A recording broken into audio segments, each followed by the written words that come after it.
There were a couple of good questions during the break. I'll just quickly recap what some of the questions were just to make sure we're all on the same page. One thing we've been doing throughout this process is we originally started with this house prices example, right? And what this whole computation here is doing is we're assuming we have an entire list of houses and their features. So you can think of X as like house 1, house 2, all the way to house n. And then we have, it's like features of the houses. So like how many rooms they have, what neighborhoods they're in, and so on and so forth. And then we also have problem. And the whole process of what this machine learning algorithm is trying to do is it's trying to figure out what is the best linear mapping from these features regarding each of the houses to the price they sold for. The reason you do this is if you have a new house, you can potentially anticipate what you want to predict. And in general, we can have really long feature vectors, right? So if you're trying to predict the stock price, for example, you might want to take into account many, many different factors, which is probably what some of the finance companies do. And then during this calculation here, there's this term here in the middle, the T transpose XW. If you work through it by yourself, work through this derivation again by yourself later, we secretly use this identity here, which is A transpose B equals B transpose A. And that's because if you picture A and B as vectors, it's just two different ways of writing down the expression A1B1 plus A2B2 all the way to A and Bn. So you can write it as A transpose B or B transpose A.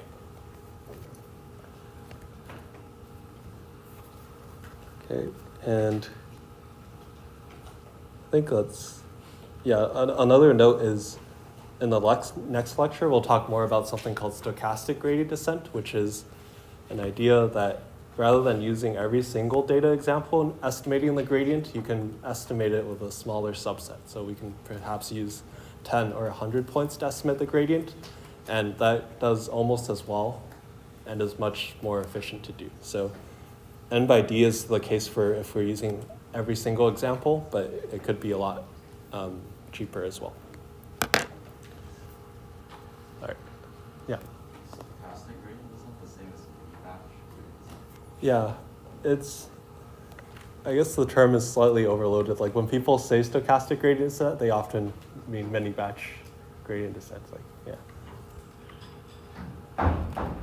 But if you don't know what those mean yet, it's perfectly fine.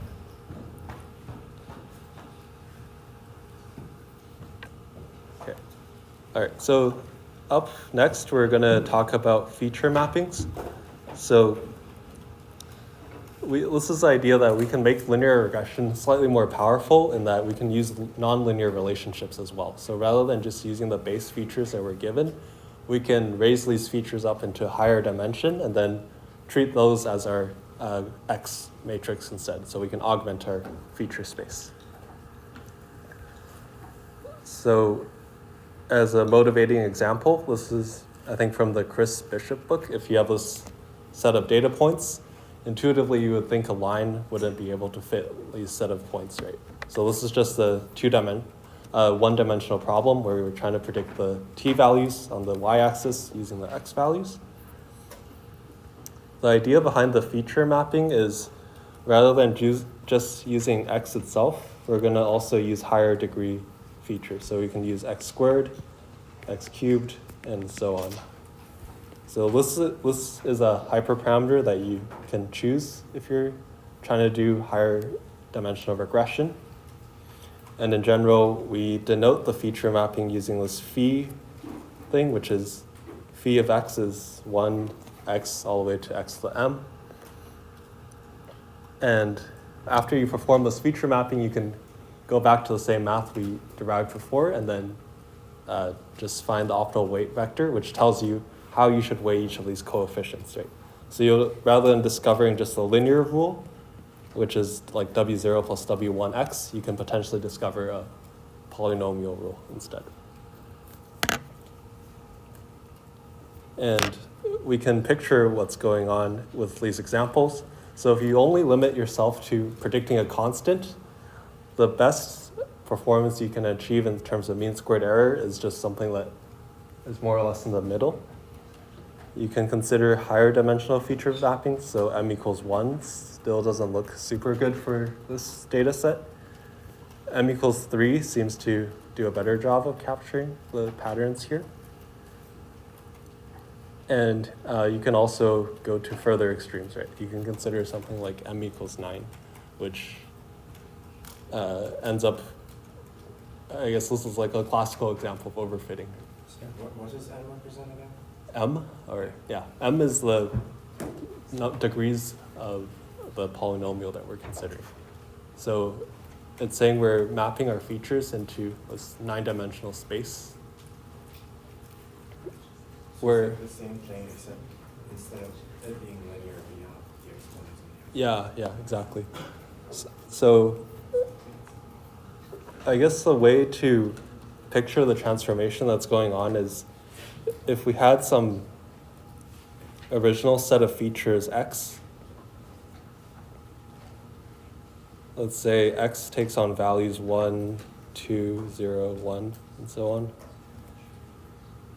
This can potentially work with multiple features as well, but it's more intuitive to focus on one feature. What we're instead doing is we're creating this new augmented matrix. Let's call it x tilde.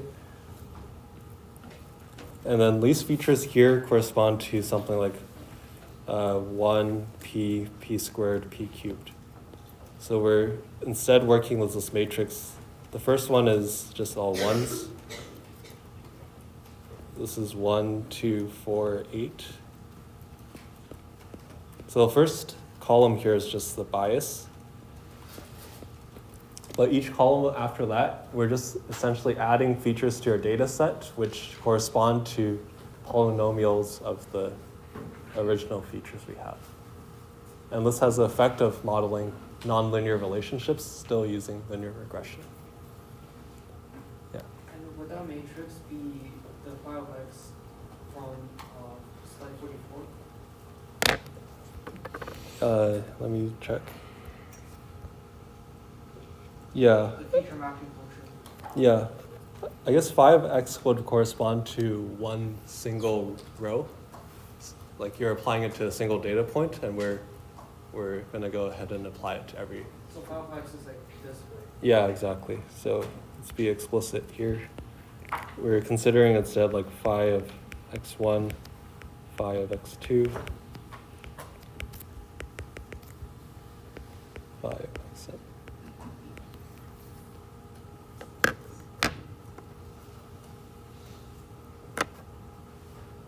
And yeah, I guess you can choose non-polynomial feature mappings as well. Polynomials are just a bit easier to understand because we've seen them in other contexts before.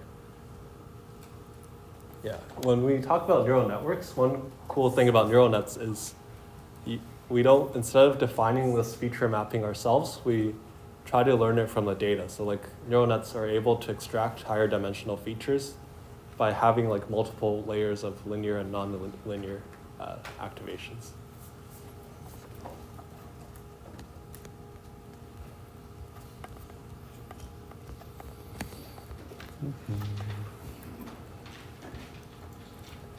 Okay, so this helps us review some of the concepts we talked about before, right? So m equals 0 is what we can call the underfitting regime, where the model is too simple and we aren't fitting the data very well. This is something we'll get back to, I guess, in 10, 20 minutes. So this is also a high bias regime, right? It's where the expected error because of our predictions is really high. We can say m equals 3 is doing pretty well in that it seems to capture the underlying pattern of the data. And then m equals 9 is overfitting because it's like a too complex pattern that intuitively seems to us like it's going to make big mistakes when we deviate. The way to be more principled about doing this is rather than just reasoning intuitively, you can also have a validation set or a test set and then plot how the error changes in response, right? So the y-axis here is plotting the mean squared or root mean squared error, which you can see on the training set as you increase the complexity of your feature set. The training error is strictly decreasing because we have more features to use, but you end up fitting noise. So when you're sampling a new set of test points, our error goes up over time. So I guess in general, if you have an inverted U-shaped curve, you should choose whichever m gives you the lowest point on the validation set that you haven't seen before.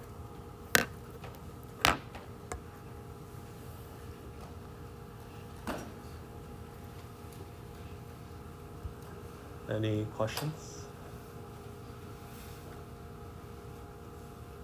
Is there a way to program it to test different m's while training and then like make it pick the right one, or is it more of a you're the person who does that? Yeah, I think it depends. Like, there's probably libraries out there where you can tell it, these are the hyperparameters I'm considering, this is my training set, this is my validation set. But when you're learning an algorithm or like working for a data set for the first time, it's probably better to like just do it yourself. Anything else? Okay. And here we can sort of see the exaggerated phenomenon of like what happens when m equals 9. So this is from the Chris Bishop book. You can see that the coefficients you end up learning for the optimal W0 star through W9 star, they seem to blow up quite drastically. And you can intuitively see that's wrong. For example, this is the x squared x. This is like the x to the fourth term. It's saying like we're gonna vary by negative 200,000 for each change in the fourth feature, in the fourth power of the feature. And this also naturally motivates the next topic we're going to discuss, which is regularization. And that's the idea that we don't really want our any weight vector number to be too big, because that's saying we vary very drastically with a given feature. We intuitively want smaller weight values. And there's a way to do that called regularization. It's a way you can think of as to control the model complexity, and it allows us to quantify the intuitive notion we have that simpler hypotheses are more likely to be true than more complex ones. So this is something that's optional to do, but we very often see that you get better generalization performance if you add different amounts of regularization. And this also alludes to the Occam's razor principle from last lecture. The way we do that, one of the most common ways, I guess, to do that is to use L2 regularization. So this is something that penalizes weights that are too big. And it's written in vector form as this expression, and which you can also decompose as the sum of the squares of each of the weights. So this is a function applied to the weights, and it's saying bigger weights are worse. Like, we don't want our weights to be too big.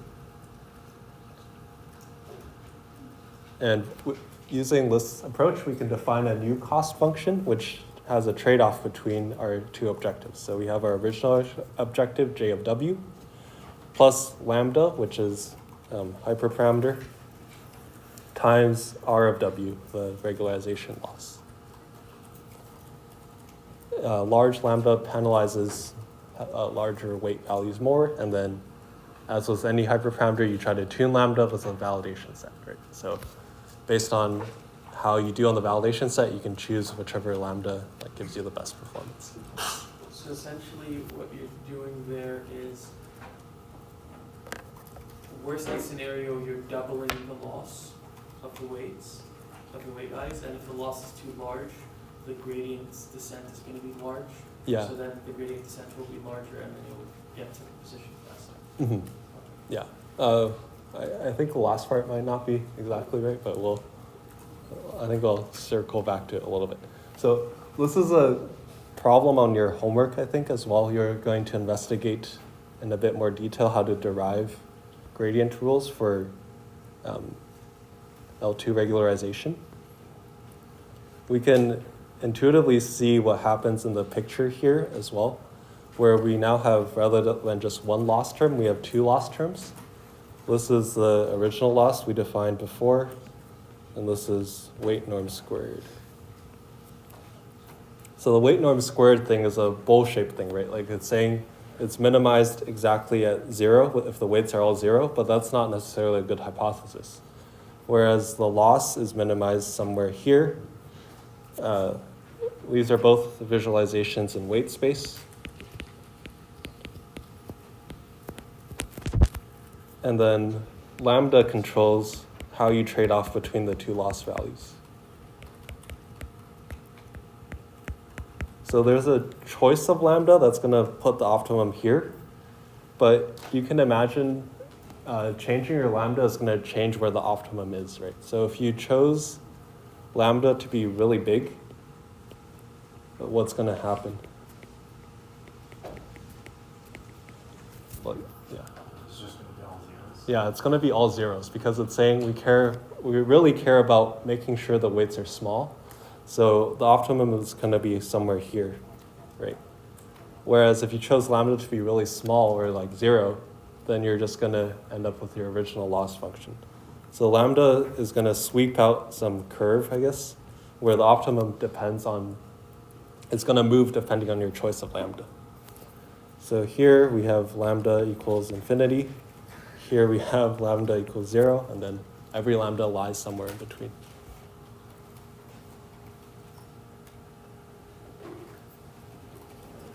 Any questions? Yeah.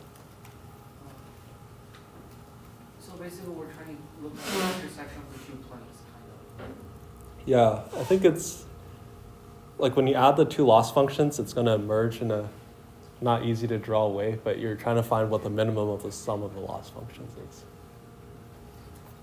Yeah. So if you're trying to fine-tune lambda so like it lands on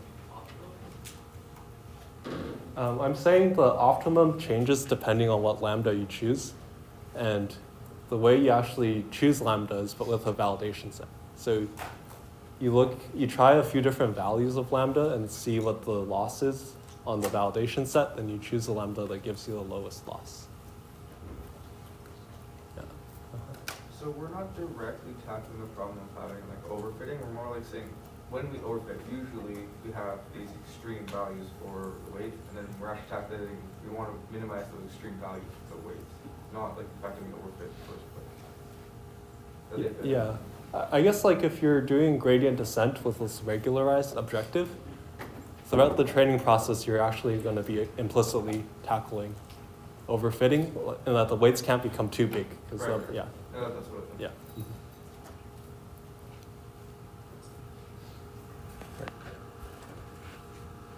Okay, so in general, you get this term here. This is our overall cost function written in vector form. And if we try to minimize this expression, we're going to end up with a new term. So this is a new term that pops out when you add this lambda regularization term.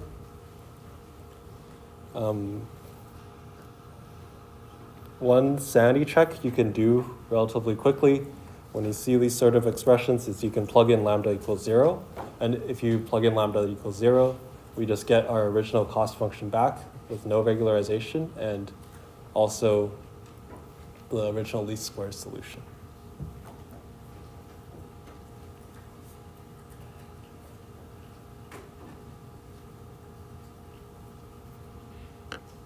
Right.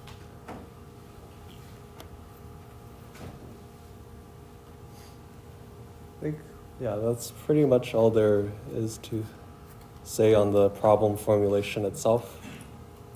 We'll work through, yeah. What does the ridge mean again? Yeah, it's just another term for what L2 regularization is called. So you'll also hear ridge regression when people talk about adding an L2 penalty. I guess one implicit thing that's going on again here is we have this 2n term. So the n affects our choice of lambda, right?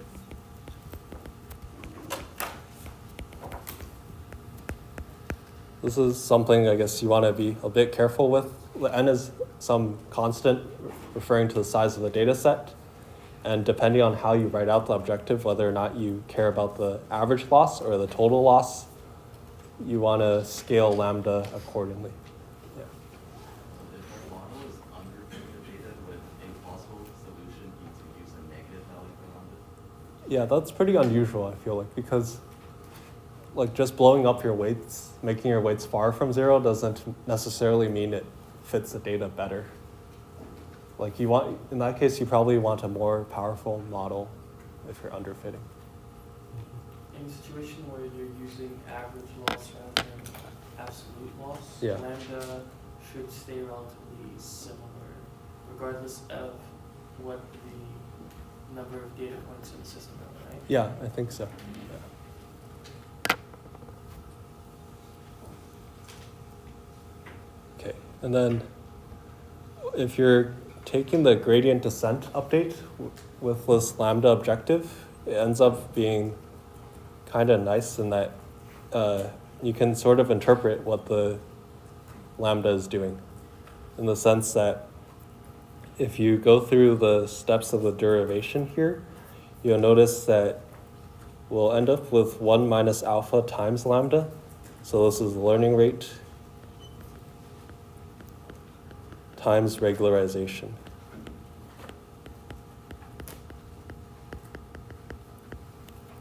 So what gradient descent is doing is that each step along the way, you're going to be decreasing W a little bit by pushing it towards 0, and then doing your original update of the gradient. Yeah. How do we calculate lambda again? Sorry, How do you choose lambda again? how do you choose lambda via the validation set? Sorry? Choose lambda via the validation set. So, And how do we choose validation set? yeah. So normally when you have a bunch of training data, let's say this is 100% of our training data, the standard procedure is more or less to take 80% of your data to be training, and then 20% to be validation. So validation is sort of like the pre-test test set. You can sort of conceptualize it that way, where you run your algorithm with different hyperparameters on your training set, and then you evaluate its performance on the validation set. So you can see the effect your hyperparameters have on some data your algorithm hasn't seen before. And is that random? Like how you do the split, is it random? Oh, okay, so this is split. Yeah, it's a split you get to choose.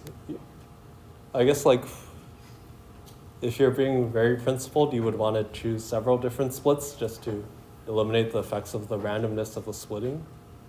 But you can, yeah, there's some randomness in splitting as well. Yeah. Is the test set optional? Yeah, I guess like test set, sometimes like if you're working on a homework problem, we just give you the test set. Like we're saying this is what the actual test set is. But in reality, the test set is something like the general population of data you care about, like when you deploy your model into the real world, how it's going to do. So in practice, we only ever have access to like the training set.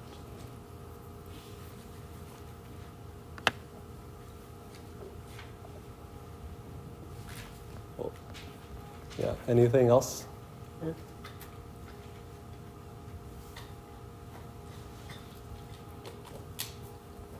Okay. Well, so you'll go through this derivation, I think the derivation of how you compute gradients in a little more detail, but it should be pretty similar to the derivation we covered earlier. All right, so linear regression here introduces a lot of important concepts that we'll be building on. So we're choosing a model, in this case a linear model. We choose our loss function, and by summing or averaging over the losses, we get a cost function, which we pose as an optimization problem. We saw two different ways to try to solve this optimization problem. You can use the direct solution by setting the gradient equal to 0, or you can do the iterative solution by taking steps following your gradient. another concept that came up was the idea of vectorizing the algorithm. So this makes things a lot more faster computationally. And then we also discussed just now how to do feature mappings, like mapping your features to higher dimensions, and also how to improve generalization potentially by adding a regularizer. So that's the linear models basis, but we're going to circle back now to doing bias variance decomposition. Right. I guess like one general note is like linear models, once you start working with neural networks, are really nice to deal with just because they're so easily interpretable. Like you can plot different things, you can get an idea of what's going on, and perhaps oftentimes the best thing to do is just try a linear model first.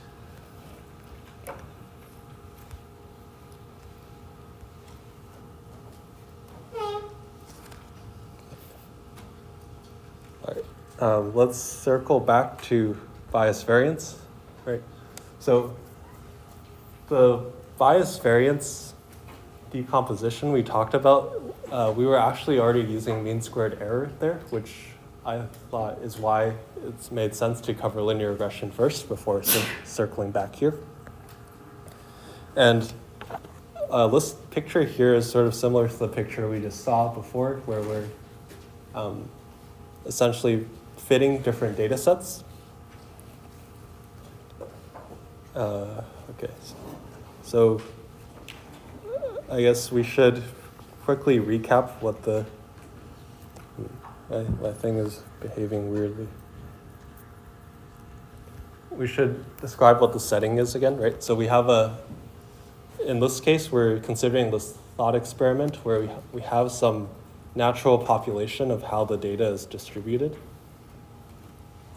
So this is like data is distributed in a certain way in nature, perhaps.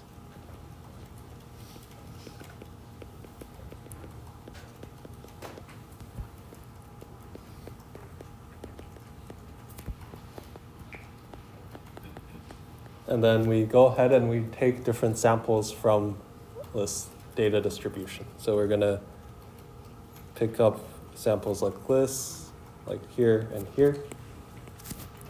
We labeled these like D1, D2, D3, and so on. And we're trying to figure out how good our regression model is going to do on average, given an average sample of the data set. We specifically focused on one single point, query point at first, so f of 1, for example. And then the first analysis that we walked through during last lecture was if you ignore your training algorithm completely and just try to make the best possible prediction for a given x, what should your prediction be to minimize a mean squared error? And the basic derivation we worked out showed that the best possible prediction is expected value of y given x.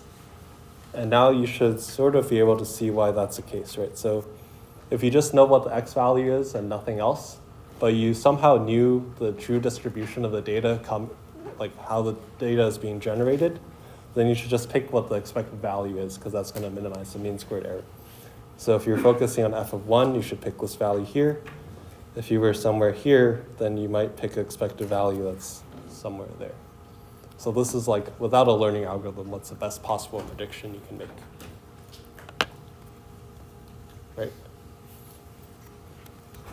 Okay, so that's the recap from last lecture.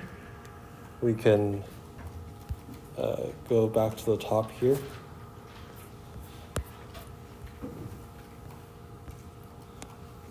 And we're going to delve into like how you do this decomposition where you actually run the algorithm itself, and also use this to motivate why we use ensembling and bagging methods.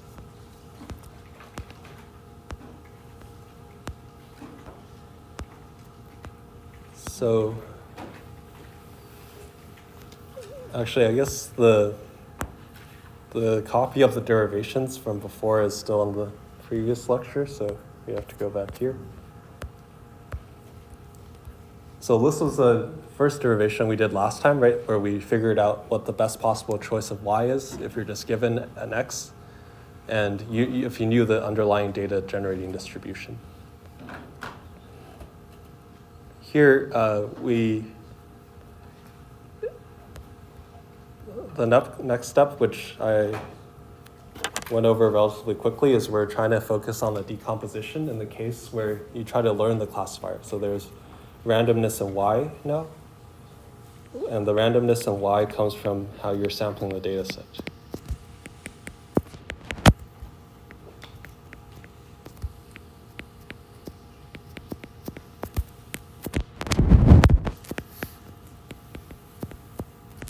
Right.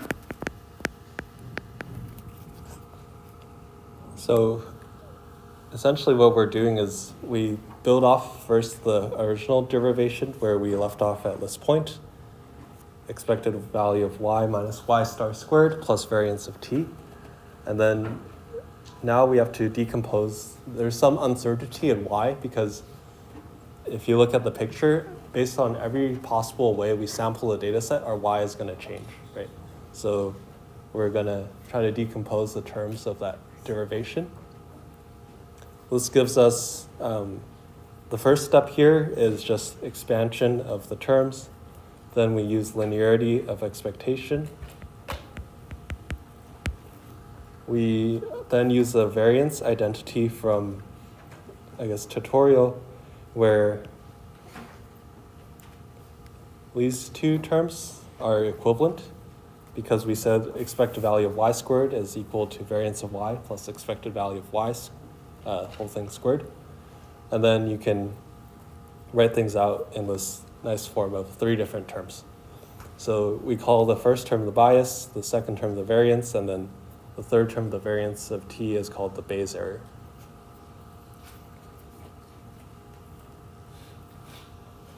Are there questions on this derivation?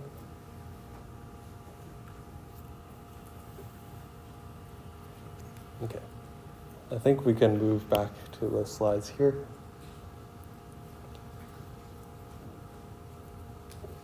And there's some more ways we can interpret how what each of these terms mean. The Bayes error is sort of some error that's just irreducible. So no matter, even if you have the best possible classifier in the world, it's going to make some mistake on your data set. And that's a fundamental error that you can't possibly reduce anymore. I guess it's worth noting that all of these terms are non-negative because this is a squared and both of these are variances. And that makes sense because the expression on the left is also an expected square value. The first term bias is saying how far off you are from the actual best prediction for your x value. So remember that y star is expected value of y given x. This is measuring how far off your current predictor is on average from the actual best predictor. So if your bias is high, that corresponds to underfitting because it's saying your classifier is, even if it gets access to the data, it's still pretty far from what the actual best value you can predict is. And then the variance, which you can interpret as overfitting, like picture the crazy graph for the m equals 9 polynomial. That's when you vary a lot to random deviations in the data. So this is also known as overfitting. And we loosely associate bias as underfitting and variance as overfitting. So if we focused on a simple, relatively simple model, such as k nearest neighbors with a large k, this intuitively has high bias because let's just imagine k nearest neighbors with a k that's near the size of the data set.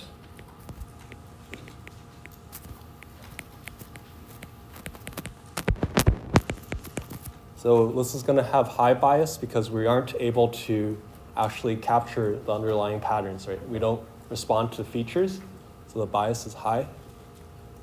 But it tends to be pretty low variance because even if one or two of the points are labeled incorrectly, we're still going to make the correct classification. So the estimates are relatively stable. And this is sort of the way you can conceptualize this pictorially, where y star corresponds to the optimal error you can have. the bias is measuring how far away you are from that middle optimum error. So I guess these are bias.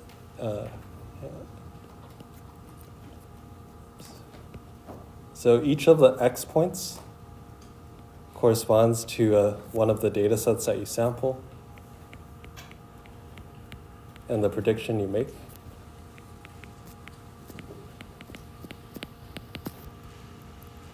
And then the prediction.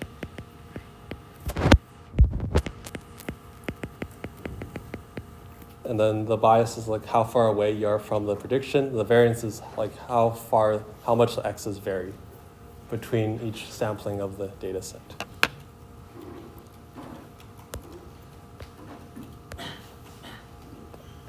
Conceptually, if you consider a complex model, you'll end up with something that has low bias because it's able to perfectly fit the specific data point, but it's going to have high variance. So random deviations of the data set might move you really far away from what the ground truth actually is. And this is a picture we again showed last time. So I think one of the questions we left off with is how can we go about trying to reduce these terms? Like perhaps we can try to reduce the variance by having many different classifiers. And you can sort of see here that if you're really able to get a lot of samples from the data set and you took the average, you would move closer to the ground truth correct prediction, right?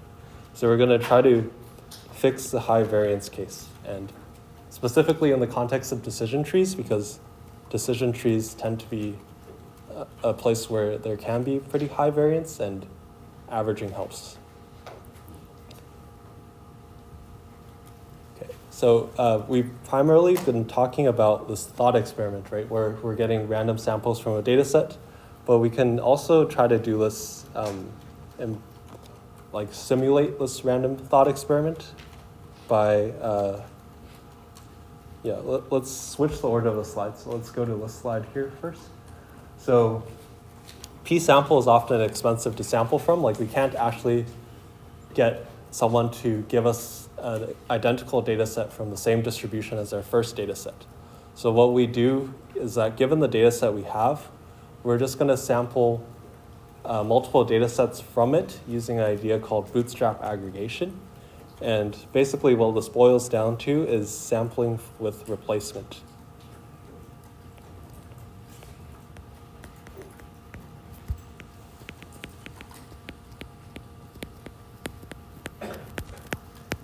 So if we have an original data set of n data points, we're just going to randomly draw n different points one at a time, or I guess with a random library, you can do it all at once. You have your set of indices, and that's your new data set. So one natural thing is you'll get points that are repeated, but that's okay. The idea of bagging is that even though points are repeated, we'll get classifiers that sort of work, and then we average all of them together. So pictorially what happens is if we have this data set of two different classes here, we're going to sample with replacement and generate a bunch of different data sets. So we can keep going after this. And one property here is we're going to miss some data points in the original data set. And we're also going to get some points multiple times. So like x6 shows up twice in this first data set. So that's the idea of bagging. Once we have these sample data sets, the idea is we train a model on each of the data sets. So we train our decision tree.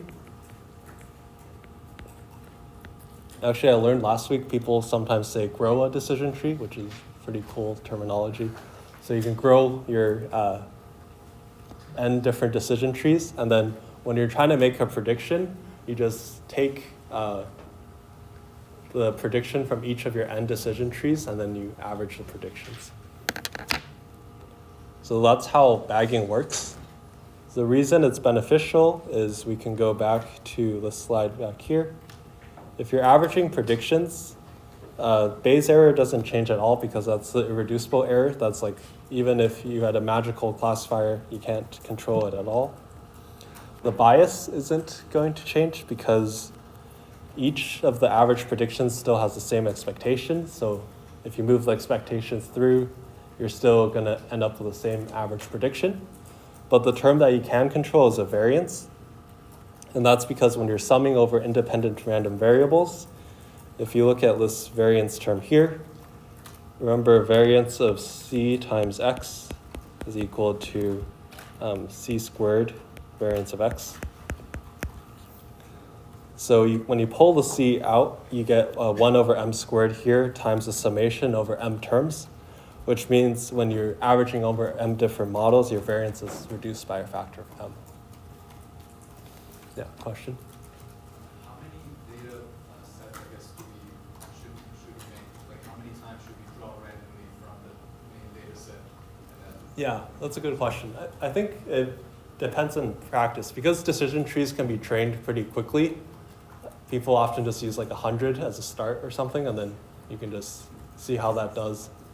You can also do the thing where you're like plotting how your performance changes with the number of decision trees and pick how many you grow that way. So there's no like formula or I guess like a way to know what the ideal value. No, I don't think there's a default formula.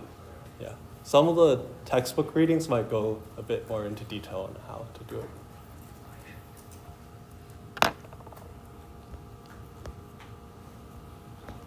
Okay, and then there's just one final idea we'll touch on before finishing this lecture, which is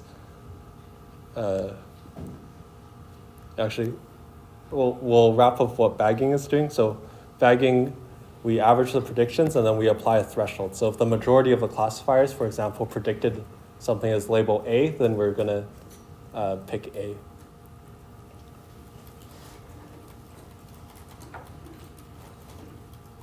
And we sort of talked about the motivation last time. Like if you have many different people predicting and they have a diverse set of experiences, you'll do better than just one person predicting.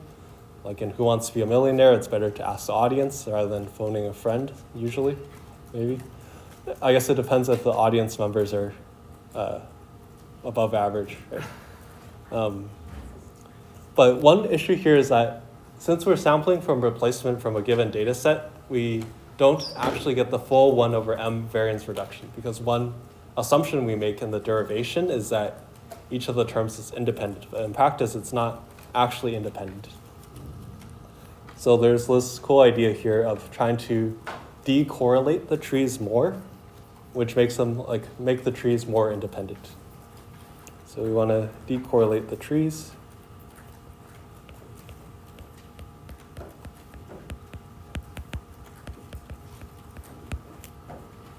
And the way to do that is with a random forest. So a random forest also has an additional restriction that at each choice of your split, you're only allowed to split along certain feature values. So for example, if you had, say you had something like d equals 100 features, we're going to limit ourselves to only, let's say 10 of the features to split on for a given tree. So we randomly sample the number of features we get to use for a tree. This, of course, might increase the bias slightly because we're not allowed to always use the best possible features, but this has the effect of further helping reduce the variance because the trees become more decorrelated. And this ends up being a pretty good black box machine learning algorithm because it's relatively robust in the sense that you don't need to tune the hyperparameters perhaps as much, and it just tends to work relatively well.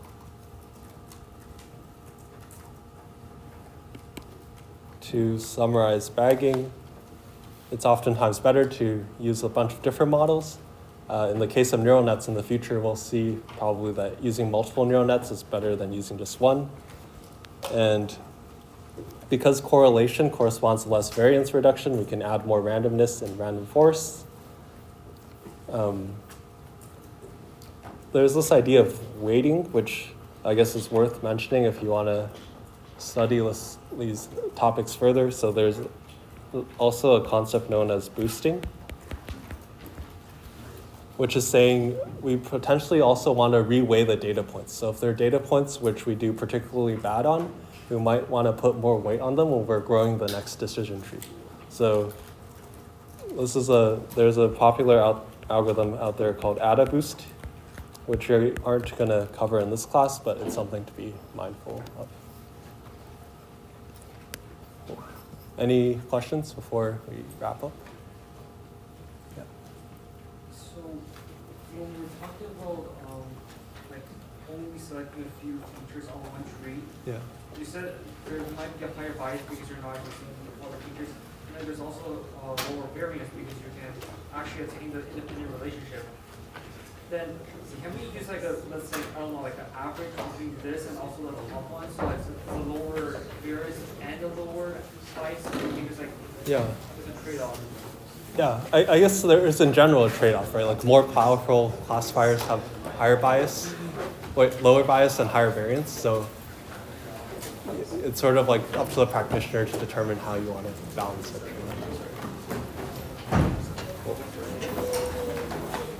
All right, see you all next week.